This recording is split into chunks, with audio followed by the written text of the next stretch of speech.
I'm going to the office. You headed up to the club room? Yeah, have fun with your paper filing. Yeah, no. Have fun with your reading. Yeah, no.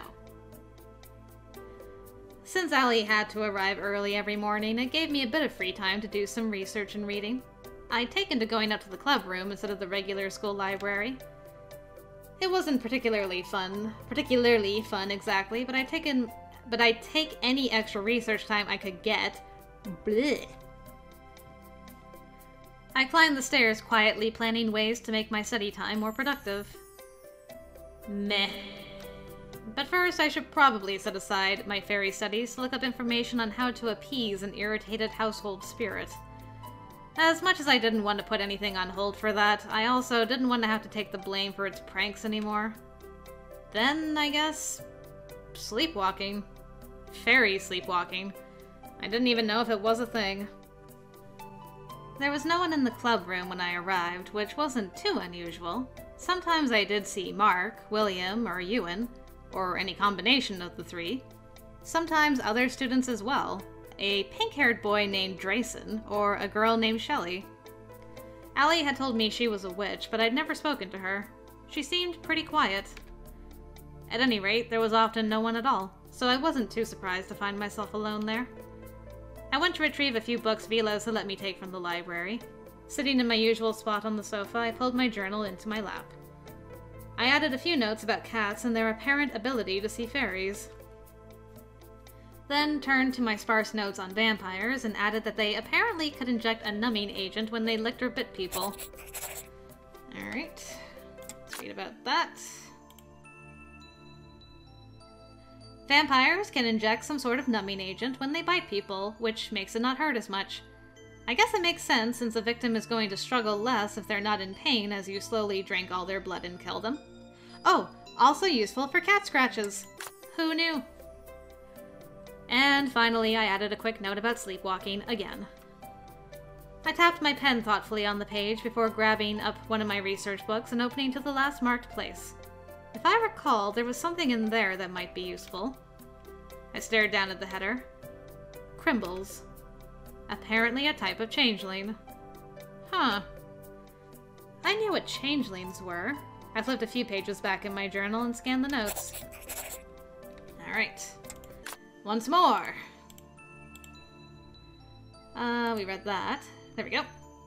Changelings are fairies that have been placed in a human household in place of a stolen baby or human child. The human child is then raised in fairy, while the fae child is raised with the human family, who is typically completely unaware of the switch. Sometimes, due to the fairy's strange behavior, gluttonous, wanton, or generally just sort of perverse, the family might become aware of the changeling. There are steps they can take to get their child back at that point. They were human children that had been replaced with fairies, either babies or an older fae. I didn't like to think about the idea of changelings. Every time I read about them, anxiety stirred in the pit of my stomach. The thought that maybe that was the explanation for my situation was uncomfortable, to say the least, because it's true. I mean, the idea of being swapped out as an infant and growing up thinking I was someone else entirely. Fortunately, there wasn't much about the topic that matched up. Just one thing about Crimbles had caught my eye. I flipped back to that page and scanned the text. There it was, at the bottom. If the family managed to get their child back, the child would have no memories of their time in fairy, but would retain a sort of vague recollection of beautiful music. Music, huh? Like the singing in my dreams. It wasn't exactly a clear match, but there was a bit of similarity. The rest, though, didn't really align. Like Crimbles having a talent for music, which I didn't, or being malformed and ugly. I mean, some people might be willing to debate me on the ugly part, but at the very least I wasn't malformed. Still, I didn't like having to make connections between myself and this topic. Even tenuous ones. Wow, so many beautiful boys! Suddenly, the door to the library opened and several people entered the room. I was surprised to see Danny, Elliot, and Mark together. They also seemed surprised to see me. Wait, Elliot was still standing in the driveway when Allie and I left. He couldn't possibly have beat us here. Good morning. Again. Hello, Nora. Hi. I watched the three of them suspiciously. Squint. You okay? Yeah, just... How on earth did you get here before Allie and I did? We left before you and came straight here. I mean, they arrived after you got your book and started reading? How do you know they got here before you did? Elliot laughed sheepishly. Danny shot him a knowing look. If that's all, I'll be going down now. You'll be alright. Of course. That's when it hit me that they all look awfully serious. Even Elliot. Wonder what that's about. This the beginning of the vampire dramas? Mark quickly left, giving me a curt nod as he passed. Wow, so friendly! I watched him disappear into the hall. Is everything okay? Nothing for you to worry about. As I thought. I rolled my eyes inwardly. Nothing for me to worry about, which didn't mean there wasn't something going on, just that it didn't involve me, so I apparently didn't need to know about it. I was almost starting to get used to being shut out of whatever they were doing. Anyway, I have to go find someone, so I'll be leaving. See you two in literature. I stared after him with narrowed eyes. Suspicious. What was that about? Nothing important. Velos was just chatting with us about something. I see. By the way, shouldn't Danny have football practice or something in the mornings? Elliot joined me on the sofa, frowning slightly. Actually, I think Danny's quitting the team. What? It's a long story. Anyway, there are some issues, so he's quitting. He hates confrontation. Boy, tell me about it. We had a whole root about that story. That sucks. Yeah. His dad's really ticked off. I mean, you know, he had scholarships dependent on it and stuff. I can imagine. I think he'll probably try to see if they'll let him continue to intern down at the agency after graduation. He plans to work for them later anyway. Me too, actually. Whoa, really? I had a hard time imagining Elliot as any kind of agent. Then again, I didn't really have a full grasp of what the agency did. Maybe he'd get a desk job. Though I really couldn't imagine that either. I gave him a curious look. So how did you get here before me? Well, my closet's connected to the club room. Okay, can you please tell me how to do that? That would be so useful. I had Corvin set it up. It's way easier to get to school this way, and it means I don't have to leave as early. Corvin, why didn't you ever set me up? You were holding back. I let out a long sigh and rubbed my forehead. I need to stop being surprised by everything you people do. It would probably be better for your blood pressure. You keep having all these crazy spikes lately. I narrowed my eyes at him suspiciously. You can tell that? Well, I mean, because your heart rate goes up. Again, you can tell that? I was going to just write that off as some kind of crazy vampire thing and move on. That's super weird, though. So, back on the closet thing. You're not worried someone's going to burst into your room on accident? While you're changing? It requires a specific knock and command. You people and your secret knocks. Alright, let's read about that.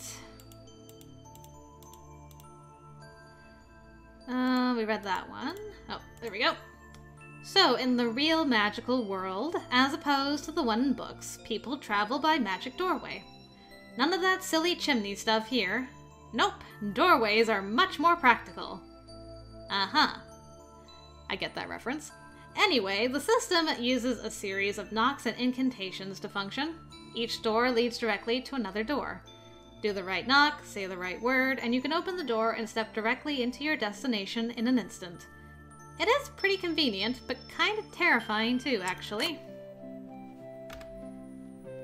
Cor could probably set yours up too. No. No. I do not need a magic portal to the school in my closet. I am 100% sure my mom would find it. And no one wants that. No one. You laugh now, but if it actually happened, no one would be laughing. She'd freak out, huh? Ugh. I don't even know. If she saw something like that, she might just demand to be the club president or something. My dad, on the other hand, complete freak out. He just laughed. Honestly, your mom sounds amazing. She really is. I can't wait until she starts teasing me about just you. Although maybe Danny will be involved again, I don't know. You say that only because you don't know any better yet. I'll keep that in mind. I didn't mean to interrupt you. You were reading, right? He held up a book he'd brought with him from the library. I was going to read a little too. Oh? So what are you reading this morning? I leaned over to look, but he held it off to the side, abruptly turning a rather fascinating shade of red. Nothing! Just nothing. Okay. That was an unusual reaction. What is that about? Nothing? Really?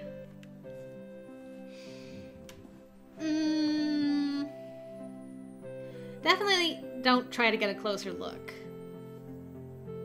I think Elliot can handle a little bit of teasing. Like, he's able to dish it out. I think he can also take. Really? I somehow don't think that's true. I mean, why else would he try to hide it?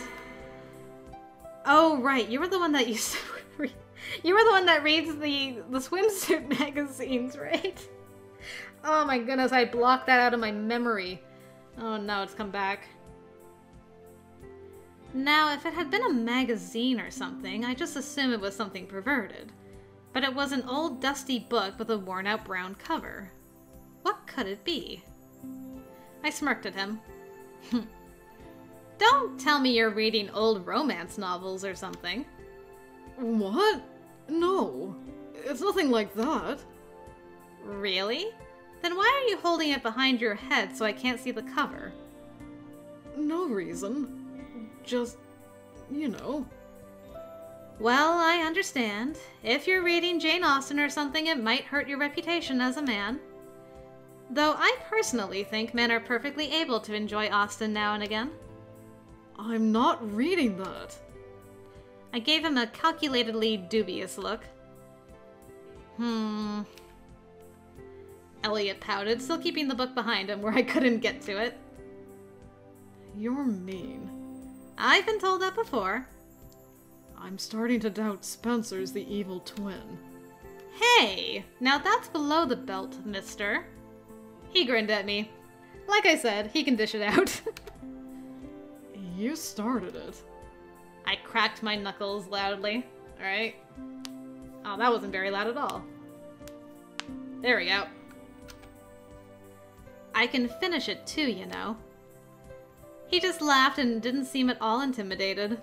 In any case, it was getting to be time to head downstairs anyway. I shut my journal and encyclopedia, sliding one into my book bag and setting the other on the coffee table. What is he reading? Going down? Yeah, there's only a few minutes before the bell anyway. I'll come with you. Weren't you going to do some reading? I guess I'll have to do it later. I grinned, and together we left the club. Momo! A blur of black and white flashed toward us from the direction of the stairs. It zipped past me and collided with Elliot. Oof! Look how happy she is! See, she's super similar to the cat, but I don't know if that's a fake out. I stared over my shoulder at the tangle of limbs on the floor. Good grief. Brenna. She clung to him gleefully as he tried to pick himself up. Well, I should probably already be used to it by now. Brenna was really odd. Her mood swings were legendary throughout the school. On a given day, you never knew which Brenna you were going to encounter. The nice one or the evil one. There was only one person that could count on encountering nice Brenna, and that was Elliot. She transformed into a completely different person when she was around him. Friendly didn't even begin to describe it. Brenna. Hi. She was rubbing her head against his. Just like a cat. In spite of how rude she was most of the time, she had some oddly adorable traits. I edged away from them as two students came from another club room and stared. They whispered quietly as they passed by. Elliot was giving me a pleading look, his eyes definitely screaming, "Help me, help me." I bit back a giggle at his expense. Oh dear. I should probably do the right thing and help him out. So, Brenna?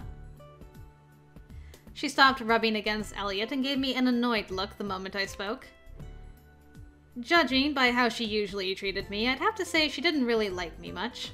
I wasn't sure why, but it was disappointing since she was also Fae. It would have been nice to be able to talk to her. If looks could kill. Well, I haven't had a chance to thank you for helping me out last week. You know, under the bridge, with that, Spriggan? Phew, legitimate reason for interrupting them, sort of. At any rate, it gave Elliot the chance to squirm out from under her and stand up. Brenna let him escape and decided to settle for clinging to his arm while glaring at me. I wasn't helping you. It was just fun to stop him from doing what he wanted. I see. Well then, unthank you, I guess? What am I supposed to say to that? I've been thinking. At that time, that thing you said to me, wasn't it a line from a poem? Suddenly, there was a heavy weight against my back and two soft hands covered my eyes. Don't look. You mustn't look at goblin men. That's what the old poems say, isn't it? Humans are strangely perceptive at times, particularly in older days. There were many of them who wrote interesting things. Rhyming warnings and proverbs disguised as lullabies are easy to remember for even the most unaware mortals. People like you are easily led astray. That's why it's best if you don't look at them. If you just pretend they aren't there, they may as well not exist. What the heck? I suppose that answers my question, though. But how the heck am I easily led astray? Elliot finally managed to free his arm, so Brenna wrapped her arms around his neck, pulling him down for a hug. Or maybe she was strangling him. It was kind of hard to tell. Hope vampires don't need to breathe. I snickered softly. I hope you appreciate that snack I helped you with this morning, Momo.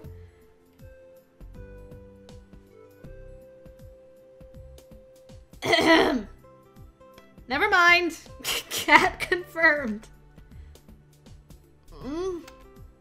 Snack? Wonder what that's about. I decided I probably didn't want to know what vampire snacks entailed. Maybe you should look in a mirror. Well, I'd done what I could to help him, and now it was getting awkward with Brenna lovingly suffocating him in front of me. I'll just leave you two alone. It's nearly time for class. Elliot finally managed to pry Brenna's arm away from his face. He took several desperate breaths before he disentangled himself and stumbled away from her. I'll come too. Sorry, Brenna. I have to go to literature. She shot me a scowl, but I just shrugged. Not my fault he didn't want to be suffocated by a crazy fangirl. Elliot, I left a little something for you on your back porch. Don't forget to eat it when you get home. She left food on his back porch for him?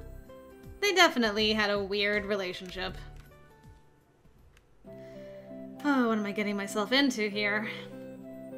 Elliot said a hasty goodbye and followed me down the hall. Brenna watched us for a moment before going into the club room. Elliot let out a long, relieved sigh as we headed for the stairwell together. Oh. So... I couldn't tell if she liked him or just liked to be mean to him. I wondered if I should give it a poke. Or maybe it would be weird if I did. Oh, do not ask if they're going out. No, no, no, no, no.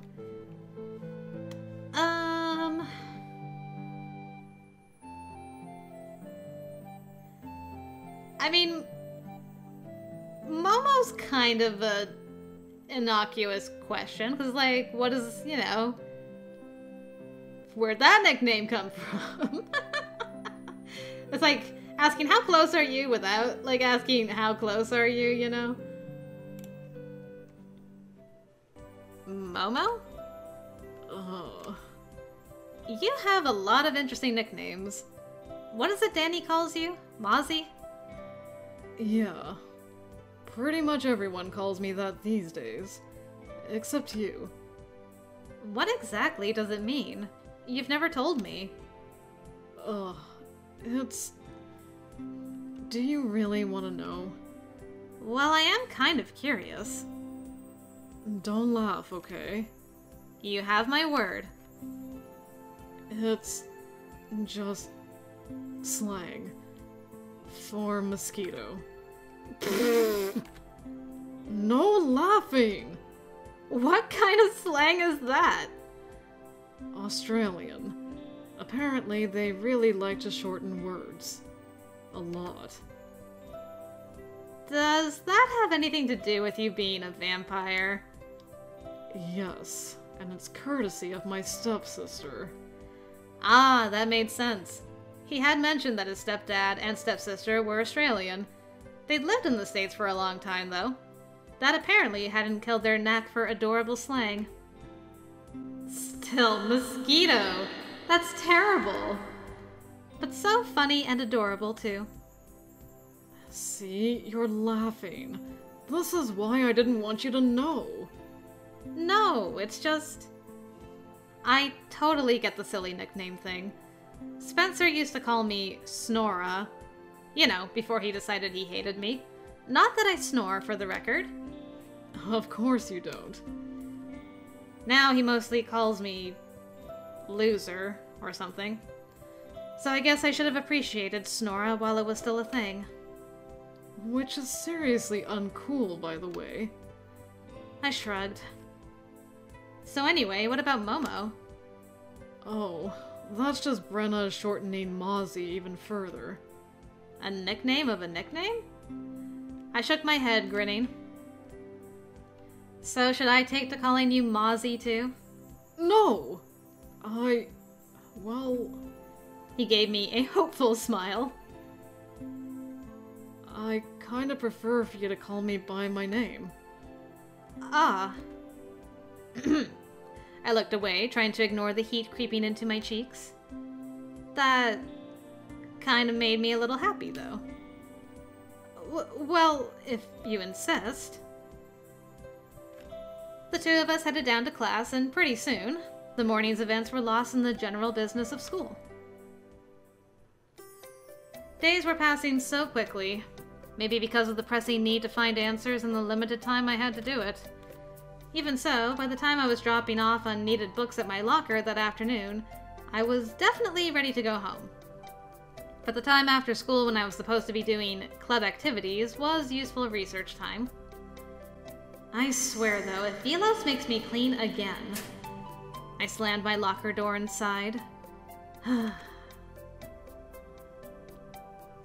Aren't you supposed to be going up to your club with all your new friends? Figured it was gonna be you. I rolled my eyes and turned around. Aren't you supposed to be going to work so you can finish serving out your sentence? You know, you might want to double check you're even having club activities today. I was up there just now and no one was there. What are you doing hanging out by my club? Spencer shrugged as he passed. Just curious. Well, it's none of your business if it was canceled today or not. He didn't respond to that, but just walked past me into the front door. I watched him go, frowning. So he was going to snoop around the club then. He was definitely suspicious. I didn't know if he was more suspicious of me because of the club, or if he was suspicious of the club because I was in it. Either way, I wasn't sure how the protective spell was going to hold up against this snooping. Allie had said we might want to test the waters to see if he needed to be brought into the club as well, but I didn't know how he'd react to finding out about all of this. Even so, I was also unsure how long we'd be able to put off telling him about it. If he was already checking out the club, then I doubted I could keep this secret from him for long. When did he turn into such a Sherlock Holmes? Well, Sherlock, but short and cranky. Also not attractive. Or British. Maybe he was more like Shaggy Rogers. Yes. I snickered to myself and went up to the club room, readying myself for an afternoon of cleaning and reading until Allie got back.